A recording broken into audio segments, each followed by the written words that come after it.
বেশ কয়েকদিন হয়ে গেল শরীরটা এতটাই খারাপ ছিল যে তোমাদের কাছে কোনো ভিডিওই পোস্ট করতে পারিনি। আর গরমটা হঠাৎ করে এতটাই বেড়ে গেছে, যার কারণে প্রচুর শরীর খারাপ, মানে বমি, পেটের প্রবলেম সব নিয়ে না একদম বিছানা সজ্জা হয়ে গেছে। অবশেষে একটু সুস্থ হতে তোমাদের কাছে নতুন করে আবার ভিডিও নিয়ে এসেছি।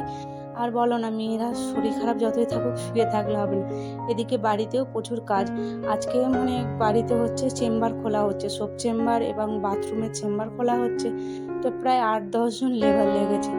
মানে এতটাই শরীরটা খারাপ লাগছে যে ভিডিওটা করতেও খুব কষ্ট হচ্ছিল, কিন্তু কি আর করব, তোমাদের সাথে একটু করে না শেয়ার করলে তোমাদেরকেও দেখাতে পারবো না। এই যে এখানে দুটো অলরেডি, একটা চেম্বার সকাল থেকে খোলা শুরু হয়ে গেছে, তো একটা কমপ্লিট হয়ে গেছে, আর এদিকে একটা এখনও কমপ্লিট হচ্ছে। তো আমি তো এনাদের কাজ দেখেই অবাক, কতক্ষণ গেল না যে একটা চেম্বার অলরেডি কমপ্লিট করে আবার একটা চেম্বার মানে প্রায় হতেই যাচ্ছে। এদের কাজের স্পিড